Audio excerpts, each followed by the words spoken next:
Salve, salve, povo abençoado. Que a graça e a paz do nosso Deus estejam com todos vocês. Eu sou Cristiano Peço e você está no canal Mensagem de Esperança. Sempre uma mensagem especial para a tua vida, para o teu coração, para a tua história. E é um prazer, uma alegria receber você aqui no canal, tendo em vista que Deus sempre tem colocado uma mensagem ao nosso coração para poder abençoar a tua vida, abençoar todos aqueles que ouvem, todos aqueles que de alguma forma acabam entrando no canal, participando. Então, desde já eu quero deixar o meu muito obrigado para você que está se inscrevendo no canal, para você que está deixando aí os seus comentários sobre os conteúdos e principalmente para você que está deixando aquele like, deixando também aquela mensagem em cada vídeo que a gente grava. Eu só tenho a agradecer. Deus abençoe a tua vida. Muito obrigado mesmo pela tua história. E hoje eu quero trazer para vocês mais um trechinho, na verdade uma segunda parte da última parábola que nós temos tratado esses dias todos aqui de Lucas, capítulo de número 15. Nós começamos a falar sobre a primeira parábola, né, da ovelha perdida, que o homem tem 100 ovelhas, perde uma e vai atrás daquela ovelha recuperar aquilo que ele havia perdido. Depois nós falamos também a respeito da mulher que tem 10 dracmas perdida e perde uma. Tiramos lições importantíssimas dessa parábola. A principal lição, talvez, que nós tiramos é que, em meio à sujeira e em meio à escuridão, ninguém acha aquilo que está procurando. Aquela mulher, quando ela perde aquela dracma dentro da sua casa, ela percebe, no momento da perda, no momento em que ela atravessa aquele problema, ela percebe que a casa dela estava escura e precisava ser limpa. Perceba que tem coisas na minha vida e na tua que a gente só percebe quando acontece uma outra coisa que vai gerar em nós aquela sensação de eu preciso mudar, eu preciso fazer alguma coisa diferente, eu preciso tomar uma outra decisão para que as coisas aconteçam. Aquela mulher acostumou-se com a situação do jeito que estava, com a escuridão da forma que era, somente quando ela precisa de um milagre, somente quando ela precisa procurar, restaurar, encontrar alguma coisa que havia se perdido, é que ela sente a necessidade e deseja, né, com que aquele lugar fosse limpo, fosse claro, para que as coisas voltassem a acontecer na vida dela. Não é verdade? E nós tratamos também a respeito da parábola do filho pródigo. Para mim, uma das mais lindas que tem e uma das mais completas. Eu não vou ler o texto de novo aqui, você assiste o vídeo anterior aí, que eu dei uma introdução, eu dei uma passeada pelo texto, mas essa semana algumas coisas me incomodaram e eu senti que eu devia voltar em algumas partes ali para a gente conversar um pouquinho sobre essa parábola, né? Muito fácil a história, muita gente conhece, outros não, mas um pai tem 2 filhos, o mais novo pede ao pai parte da herança com o pai ainda em vida, e o pai divide a sua herança entre o filho mais novo, o filho mais velho. O mais novo pega suas coisas, vai viajar para uma terra distante. Lá a Bíblia diz que ele gasta tudo dissolutamente, né, de uma forma irresponsável, com prostitutas, com festas, enfim. Ele acaba com a herança dele. Ele sai da casa do pai dele muito bem trajado, bonito. Ele sai da casa do pai dele com um anel, um símbolo de identidade. Ele sai calçado, porque naquela época quem andava descalço eram os escravos. Ele sai extremamente abençoado da casa do pai, mas na cabeça dele ele achou que teria uma vida melhor ali. E diz que ele gasta tudo dissolutamente. Eu imagino que aquele moço, além de gastar tudo aquilo que ele tinha, além de ele desfazer de tudo aquilo que ele tinha, ele entrega a sua identidade. Ele vende, porque ele tinha um anel de brasão da família. Ele entrega, ele vende a sua identidade. Ele se vende a preço baixo, né, para que ele pudesse satisfazer a alegria dos outros ou pudesse mostrar que ele estava por cima num determinado momento. Ele se vende, ele se entrega, ele dá aquilo que ele tem de mais precioso para uma alegria momentânea, para uma alegria passageira, para uma alegria que não ia durar muito tempo. E esse menino acaba gastando tudo que tem, e a Bíblia vai dizer para nós que é um determinado momento que ele está trabalhando, ele tem que arrumar um emprego, ele vai cuidar de porcos e ele deseja então naquele momento comer aquela comida que eram lançados aos porcos, alfarroba, que é o tipo de uma fruta né? O problema não é a fruta em si, o problema é que o judeu não mexe com porcos. E imagina, pior, desejar comer aquilo que os porcos comem. Então isso que é muito pior, né? Ele aprende ali que quando ele afasta da casa do pai, ele começa a fazer ou passar por situações que nunca ele passaria na casa do pai. Ele poderia até estar em situação difícil, ele poderia até passar alguns problemas, mas nunca passaria aquilo que ele estava passando. Mas aquele menino, ele tem decisão, ele tem humildade e ele tem caráter. Quando ele percebe o que ele tinha feito, ele decide, ele ora, ele faz uma oração, diz: eu vou voltar para a casa do meu pai, vou dizer ao meu pai que eu pequei contra o céu, contra a terra, vou me jogar aos braços do meu pai, vou pedir perdão, que ele me trate apenas ou ao menos como um dos trabalhadores. Porque ele sabia que na casa do pai, até os trabalhadores eram honrados. Na casa do pai, até os trabalhadores tinham dignidade. Coisa que às vezes a gente sai da casa do pai e a gente acha que vai encontrar e não encontra. A gente sai da casa do pai, a gente vai para festas, a gente faz mil e uma coisa achando que a gente vai estourar, vai abafar. E o que você encontra no final, no término dessa jornada, é depressão, é tristeza e um vazio no teu coração que nunca para. Quando nós estamos na casa do pai, a gente não tem noção do quanto a gente perde quando sai. Mas aquele menino soube, né, que houve um momento que ele estava em festa, houve um momento que ele tinha em tudo. Eu lendo essa mensagem, eu me lembrei, há muitos anos atrás, quando o meu pai ele alugou uma casa muito grande, numa parte lá na zona leste de São Paulo.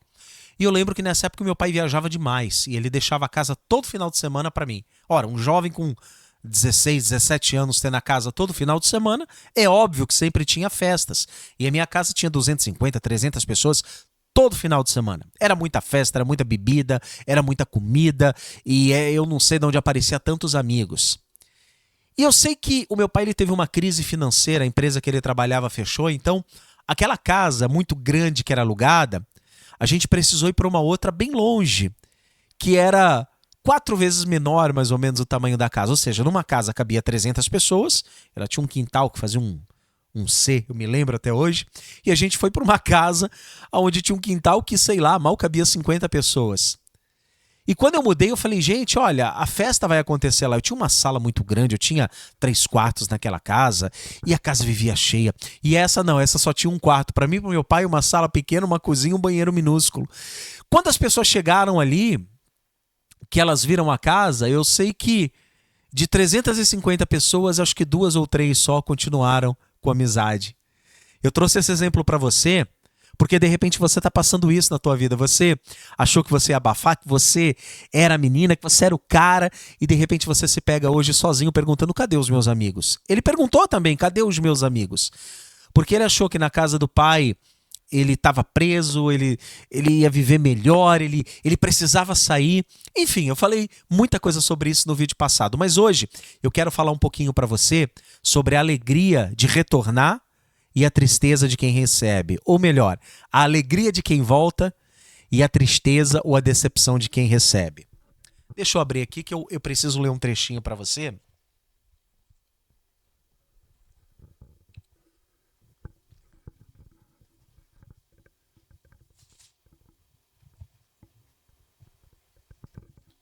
Só para a gente poder se achar aqui na Bíblia, né? Lucas, capítulo de número 15.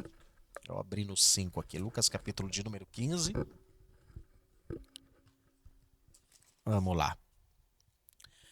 Versículo de número 22. 22, não, vamos ler a partir do 20, que diz assim: E levantando-se foi para o seu pai. Vinha ele ainda longe quando seu pai o avistou e, compadecido dele, correndo o abraçou e o beijou. E o filho lhe disse: Pai, eu pequei contra o céu e diante de ti já não sou mais digno de ser chamado teu filho. O pai, porém, disse aos seus servos: Trazei depressa a melhor roupa, vestiu, ponde-lhe um anel no dedo e sandália nos pés. Gente, primeira coisa que eu queria refletir com vocês é o seguinte: quando esse menino sai de casa, ele tinha sua roupa própria, ele tinha o seu anel próprio e ele tinha sua sandália própria. A roupa significava que ele pertencia a uma família nobre, o anel era o brasão da família a qual ele pertencia, e as sandálias representavam que ele não era escravo. porque só escravos andavam descalços naquela época. Ou seja, ele tem identidade, ele tem santidade e ele tem liberdade na casa do pai. E ele não percebe isso. Ele acha que ele está vivendo uma vida difícil. Porém, quando ele sai da casa do pai, ele perde a sua santidade, ele perde a sua liberdade e ele perde a sua identidade. Então, quando ele volta para a casa do pai, ele já não tem anel, não tem roupa, a sua roupa está suja, devia estar, suja, rasgada, estragada. Antes uma roupa nobre, agora uma roupa de quem não tem nada na vida. E sem sandálias, descalço. Percebe que agora o próprio pai se alegrou tanto com o retorno dele, que o pai disse para ele, vai lá e pega um dos meus anéis. Ele já não vai mais usar agora alguma coisa que era dele. Ele vai usar agora alguma coisa diretamente do pai. Porque quando você achar que você não tem mais forças, quando você achar que você não tem mais nada, então você vai ter aquilo que o pai quer que você tenha. O pai disse, pega um dos meus anéis e bota nele. Pega uma das roupas minhas, uma das mais bonitas que tiver e coloca no meu filho. Pega uma das minhas sandálias e coloca no meu filho. Porque aquilo que ele tinha, ele perdeu. E agora ele vai usar aquilo que é meu. Sabe o que está querendo dizer, meu irmão? Que mesmo que você se afastou, mesmo que você teve perdas na sua vida, que mesmo que você perdeu aquilo que um dia o pai te deu, não tem problema. O pai tem coisas novas para te dar. Porque no guarda-roupa do pai, vamos dizer assim, no estoque do pai, nunca falta aquilo que a gente precisa para a nossa vida. O pai, porém, disse aos seus servos, trazei de peça melhor roupa. Aqui nós já lemos, né? Versículo 23. Trazei também e matai um novilho, comamos e nos alegramos, regozijemo-nos, porque este meu filho estava morto e reviveu, estava perdido e foi achado. E começaram a se regozijar. Olha que festa que o pai manda dar. O tamanho da alegria do pai é tão grande que o filho volta, que o pai não quer saber se o filho está sujo, se o filho está imundo, se o pai perdeu a identidade, se o filho perdeu a identidade, melhor dizendo, se o filho perdeu a santidade, se o filho perdeu a liberdade, o pai só quer abraçar, o pai só quer beijar e quer falar, filho, é uma alegria para esta casa ter você de volta. Ora, aqui a gente começa. Alegria de quem volta. Percebe que voltar nunca é fácil, gente. Voltar nunca é fácil. Né? A gente, para cair na decisão de falar, meu Deus, eu pequei, eu preciso voltar, é porque realmente você passou, né? Como dizem aí, você comeu o pão que o diabo amassou. A pessoa, quando ela sai da igreja, ela sai com tanta confiança. A pessoa, quando larga os caminhos do Senhor, ela larga com tanta convicção, com tanta certeza, que é difícil a hora de voltar. Eu sei disso. Eu sei como é difícil. Então você imagina a alegria quando o menino volta e recebe aquele abraço do pai. É tudo o que ele queria, gente. Aquele menino não queria uma roupa, ele não queria anel, ele não queria riqueza, ele não queria herança. Ele queria apenas um abraço. Ele queria apenas se sentir amado, acolhido, recebido. É tudo que nós queremos quando a gente volta, é sentir um abraço, é sentir que alguém se importa conosco, é sentir que alguém está ligando para nós, é sentir que você tem um ombro para chorar, você tem alguém para conversar, não é? Ele só queria um abraço. E aquele abraço, a Bíblia não diz, mas deve ter durado minutos, ou quem sabe talvez até horas. Mas, como nem tudo são flores, tá aqui a alegria de quem volta e a tristeza de quem recebe, né? Versículo 25, ora, o filho mais velho estava no campo, e quando voltava, ao aproximar-se da casa, ouviu a música e as danças. Chamou um dos seus criados e perguntou-lhe o que era aquilo, e ele informou, veio teu irmão, e o teu pai mandou matar um novilho cevado, porque o recuperou com saúde. Outra tradução, né? Teu irmão retornou, ele estava morto, e o teu pai está comemorando porque agora ele está vivo, ele voltou. Percebe que, enquanto eu estava vendo um momento de confraternização, um momento de retorno, de alegria, de abraço, de perdão, de liberação de perdão sobre a vida daquele filho, de cura, né, de restauração, o filho mais velho, que sempre esteve na casa do pai, não percebe nada. Agora, quando o pai decide dar uma festa e começa a dança, aquele menino liga suas antenas e diz, peraí, o que está acontecendo ali? Essa festa deveria ser para mim, pois eu estou na casa do pai há tanto tempo, eu sou tão digno. O que está acontecendo de tão importante que o pai não mandou me chamar? O pai não mandou me buscar? Gente, a alegria do pai era tanta em estar recebendo o filho, que ele mandou chamar todo mundo, vai chamando, e a música começou a acontecer. E aquele menino, ele ouve aquela música. E ele diz no versículo 26, 28 melhor, ele diz, ele se indignou. e não queria entrar. Olha o que é isso. Olha a tristeza de quem está recebendo. Eu falei sobre a terceira carta de João, no versículo 10, a respeito de um homem chamado Diótrefes, que é repreendido por João, que são aqueles que estão dentro da casa do Pai, que se acham santos, que se acham cheios de virtude, mas que são péssimos para receber aquele que se afastou. Eu me pergunto, gente, o que está havendo com o cristianismo? Nós vivemos tempos em que as pessoas se afastam e as pessoas esquecem com muita facilidade. Eu me pergunto que estamos vivendo momentos em que pessoas abandonam uma igreja e as pessoas não estão dando a mínima, as pessoas não querem nem saber, as pessoas estão tão egocêntricas, as pessoas estão buscando tanto uma teologia da prosperidade, as pessoas estão tanto preocupadas com o seu umbigo que não percebem que precisam outras pessoas estarem ali. Cadê o amor? Cadê a alegria de quem volta?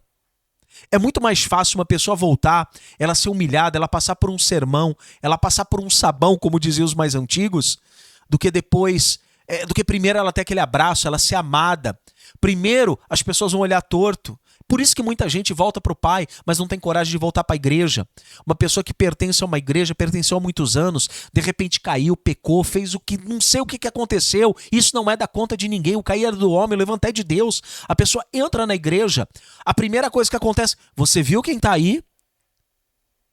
Alguém vai pegar na sua mão, olhando para você, como se fosse aquele menino com aquela roupa imunda, dizendo: oi, a paz do Senhor. Voltou, quebrou a cara, se arrebentou. Outros vão olhar e vão dizer: o que ele está fazendo aqui? Outros vão dizer: não sente do lado dele porque você pode se contaminar. Outros vão dizer assim: eu avisei o que ia acontecer. O pai não quer nem saber, o pai passa por cima de tudo isso e abraça. O maior desafio de quem volta não é o pai, mas é aquele irmão, é aquele obstáculo, é aquele problema que está ali. Esse é o maior obstáculo. E a Bíblia diz que ele se indignou. Coisas que era para ele ficar feliz, para ele se alegrar, dizendo: glória a Deus, aleluia, Deus salvou meu irmão. Ele fica indignado. Como assim ele voltou? Ele não foi embora. Ele voltou. E o medo? Agora ele vai ocupar o púlpito. Agora eu sou a estrelinha da igreja. Ele voltou. Ora, ele pregava, ele cantava, ela orava, ela dirigia o ciclo de oração, voltou. Como assim? Não, eu não aceito isso. É o que o irmão está dizendo, eu não aceito isso. Ele não quis entrar, saindo, porém, o pai procurava conciliá-lo. Olha que coisa louca, gente. O irmão que estava dentro da casa do pai, que aparentemente não se desviou, não se afastou, estava fazendo tudo certo, tinha um problema de perdão. Às vezes você acha que você é indigno de voltar porque você está sujo. Não se esqueça que lá tem alguém que se acha digno, mas não tem perdão para dar. Gente, somos todos iguais na presença do Pai. Todos precisamos do Pai. Percebe que o Pai vai atrás dele tentando reconciliar. E ele questiona. Ele diz assim: mas ele respondeu ao seu pai: há tantos anos eu te sirvo, sem jamais transgredir uma das tuas ordens, e nunca me deste um cabrito para comemorar com os meus amigos. Ou seja, há tantos anos eu venho na escola bíblica, eu nunca falto no culto, eu sempre estou na ceia, eu sempre faço tudo certo, e não sou honrado nesse lugar? Peraí, o que está acontecendo? Vocês estão se alegrando por essas pessoas que entraram, aceitaram Jesus agora. E eu que estou aqui há tantos anos? E eu, o maldito do eu. Sabe o que é isso? Eu e eu. Gente, a próxima mensagem que eu vou trazer é de Naamã. Os 7 mergulhos de Naamã, os 7 orgulhos que Deus teve que quebrar na vida de Naamã. Esse menino estava dizendo: há tantos anos, olha, ele respondeu ao seu pai: há tantos anos que eu te sirvo. Eu que seria digno de dar uma festa para os meus amigos, de bater no peito, de ser a honra da família. E o senhor está recebendo com alegria esse que errou, pecou, falhou, foi embora, voltou. Triste, né? Ouvindo, porém, esse seu filho que desperdiçou todos os bens com meretrizes, tu mandaste matar para ele um novilho cevado? Teu filho pegou prostitutas, bebeu, deu festas. Eu não. Eu guardo a sã doutrina. Eu tô aqui, nos cultos, na ceia. Abro a igreja, fecho a igreja, limpo, pai. Faço tudo, tô na tua casa. Que isso? Onde está a minha honra? Olha, gente, são nas dificuldades, nesses momentos, que o caráter de muita gente se revela. Sabia disso? Olha o caráter desse menino. Aparentemente um santo, aparentemente digno de ser honrado porque estava na casa do pai. Trabalhador, bonzinho, mas não conseguia liberar perdão. Então lhe respondeu o pai: meu filho, tu sempre estás comigo. Tudo o que é meu é teu. Você está chorando, reclamando porque o teu irmão voltou, porque entrou vida nele. Ele reconheceu que ele estava no erro. Ele voltou. Já é tão difícil voltar, meu filho. Mas ele teve a consciência de voltar. Ele reconheceu a sua pequenez, a sua falha. Ele desceu na minha presença, ele se humilhou. Você sempre está comigo, tudo que é meu é teu. Você sabe que você tem as suas honras nesse lugar. Por que essa tristeza? Entretanto, era preciso que nos regozijássemos e nos alegrássemos, porque esse teu irmão estava morto e reviveu, estava perdido e foi achado. O pai tem que dar uma lição de moral na vida do segundo filho, dizendo: você não está entendendo o que aconteceu? Teu irmão morreu. E se ele tivesse morrido de verdade? Mas ele voltou, filho. A alegria da nossa casa está completa, porque ele voltou. Sabe, gente, tem pessoas que são colocadas em lugares só para ser tribulação na vida dos outros. Dentro da minha casa, dentro da sua casa. Sabia que tem parentes que parece que são levantados só para ser tribulação? Tem parentes que só servem para arrumar problema. Tem parentes que só servem para desunir família. E assim também acontece dentro da igreja. Tem aquele irmão, aquela irmã que aparentemente você olha, você acha que é uma bênção, mas só arruma problema. E não recebe bem como Diótrefes os que querem ajudar os irmãos, não trata bem, procura atrapalhar, não recebe bem aqueles que chegam e ainda bota para fora os que estão. Você está entendendo? O pai tem que falar para ele: filho, o teu irmão estava morto e reviveu. Estava perdido e foi achado. E olha, e sabe o que eu notei hoje que eu estava refletindo? Termina a parábola sem dizer se houve reconciliação entre os irmãos. Eu acredito que houve. Mas eu acredito que o segundo irmão precisou de mais tempo para entender. Porque ele conhecia na teoria, mas não sabia na prática.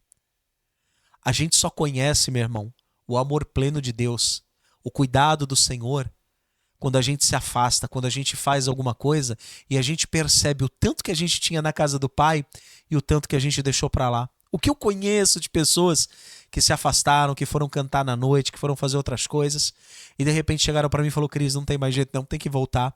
O chamado começa a bater. O que acontece na vida do filho não é só a sensação de comida, de estar na casa do pai. É ele dizendo: pô, peraí, eu sou filho. Eu sou filho.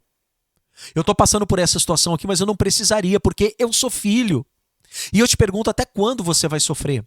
Até quando você vai ficar brigando com você e não vai voltar para a casa do pai? Até quando você vai colocar outras coisas no lugar do pai? Para tentar substituir e tampar esse vazio que tem dentro de você? Até quando você vai procurar gastar os teus bens espirituais em coisas que na verdade só estão aumentando o abismo que há na tua alma? E até quando você não vai receber bem aqueles que voltam? Ah, ele voltou, mas logo sai, não importa. A Bíblia diz que nós temos que perdoar quantas vezes forem necessárias e receber bem. Esse é o cristianismo. Essa é a lição que Jesus deixa para nós. Não importa quem caiu, como caiu, de que forma caiu. Tem tantas famílias, de tantas religiões, que a pessoa sai da igreja, sai do templo, sai do salão, sai de onde quer que seja, e a família bota de lado. A família não quer nem saber. Sabe o que é? Você está andando ao contrário dos caminhos de Jesus. Deixa eu dizer para você, Se você está agindo como esse segundo irmão, eu tenho uma grande notícia para você: o paraíso não é para você, o céu não é para você. Se você não tem condições de capacidade de entender, de amar uma pessoa que caiu, tentar entender o que passa na cabeça dela, tentar entender o que acontece na cabeça dela, o que ela está procurando, você não é digno de entrar no reino de Deus. Ah, mas eu sou isso, eu sou aquilo. Você não é digno de entrar no reino de Deus. Porque a lição do pai é: ele pega o segundo filho e fala: meu filho, você sempre esteve comigo. Agora você precisa se regozijar e se alegrar porque o teu irmão voltou.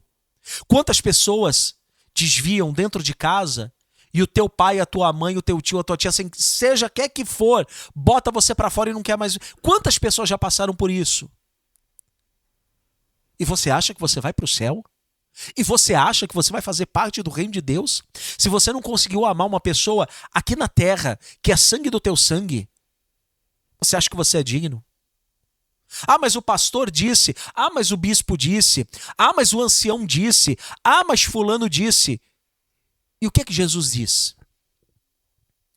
Que nós temos que nos alegrar, temos que receber com um sorriso. Porque, meu irmão, vou dizer uma coisa para você: todo mundo tem defeito e todo mundo tem falha. Todo mundo. Você pode ter o teu cargo, você pode ter o que for, você pode até ter pecado, mas para não perder o teu cargo, você não confessa. Agora, quando alguém peca, sai, volta, confessa, você ainda quer pisar em cima, cuidado, para que os teus pecados e os seus erros também não sejam postos sobre a mesa. Então, se você quer ser perdoado, aprenda a perdoar. Se você quer receber a salvação, entrega também o que você tem, porque assim Jesus ensinou e assim ele se agrada. Deixa eu fazer uma oração por todos que ouviram essa mensagem, que vão ouvir essa mensagem, e eu peço a Deus que sejamos como esse menino, né? 3 etapas da nossa vida. Sejamos como esse menino que, quando precisar voltar, voltemos ao Pai. Sejamos como o Pai que procura receber com amor, com carinho. Sabe, gente? Existem verdades que, se forem faladas com amor, é muito melhor, né? O pai podia falar: filho, deixa eu falar umas verdades para você aqui. Você fez isso, isso, isso. Só que o menino sabia. Quando a pessoa decide voltar, ela já sabe exatamente o que ela fez. Você pode falar as verdades com amor e você pode falar as verdades com raiva. Se você falar com amor, você ganha. Se você falar com raiva, você perde. Então, os 3 momentos quais são? Reconhecer o erro e voltar para a casa do pai. Ser como pai, ser receptivo, amoroso, abraçar. Gente, não sejamos um exército que mata, que atira e mata os nossos próprios soldados. Sabia disso? Muitas vezes o diabo não está mais preocupado com a igreja, porque ele sabe que a gente mesmo vai matar e vai derrubar, sabe? E às vezes cada soldado ferido, machucado, precisa de 2 para carregar. Então sejamos como o pai que abraça, que recebe, que acolhe. E terceiro, não sejamos como como o segundo filho. Não sejamos de forma nenhuma. E se você está sendo, muda hoje. Quem sabe Deus não está usando a minha vida de uma forma sobrenatural, profética, para dizer para você: muda pro teu bem. Senhor, eu quero te agradecer por essa mensagem, por essa inspiração maravilhosa e linda, Senhor. E assim eu fecho nessa segunda parte o ciclo dessas 3 parábolas. Senhor, muito obrigado pelas revelações, muito obrigado pelas inspirações, muito obrigado, Senhor, pelas mensagens tuas, Senhor, que têm estado sobre a minha vida, que têm estado sobre mim, Senhor. Eu te louvo, te agradeço em nome de Jesus. E eu quero pedir por esta pessoa, meu Deus, que está precisando voltar, está precisando de forças para voltar. Senhor, eu não sei de que igreja, de que ministério ela saiu, mas dá força, Senhor, para que essa pessoa retorne. Meu Deus, que aonde essa pessoa estiver, que ela seja muito bem recebida, que ela seja abraçada, Senhor, pelos pastores, pelos diáconos, pelos presbíteros, porque é quem que seja que esteja dentro daquela igreja, Senhor, desde o irmão porteiro lá fora até a pessoa que está no altar, Senhor. E, meu Deus, se há alguém que age como esse irmão, que o Senhor possa tocar no coração dele agora e dizer: filho, eu preciso que você torne-se amor.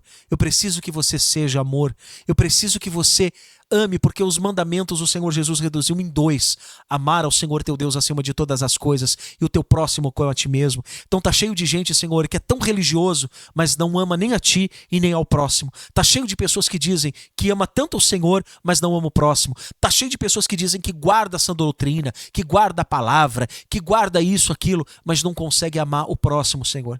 Então eu te peço, Deus, para que essa pessoa também não se perca, para que a alma dela não se perca, Senhor, para que ela não perca também a sua salvação, iludida, achando que está salva e não está. E na verdade, ela precisa talvez de mais perdão e mais misericórdia do que aquele que estava fora e voltou.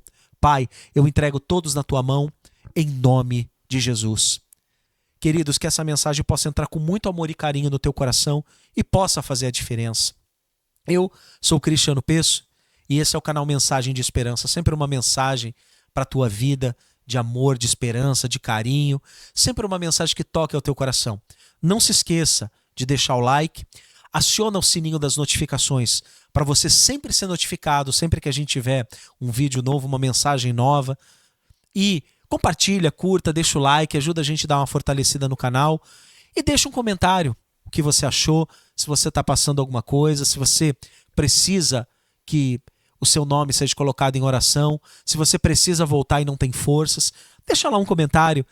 E eu agradeço a todos de coração e espero que vocês possam sempre compartilhar essas mensagens, mandar para alguém que você acha que precisa ouvir. Olha, beijo no teu coração, fiquem com Deus, com a paz e o amor do Senhor Jesus Cristo. Que Deus abençoe a tua vida, um forte abraço.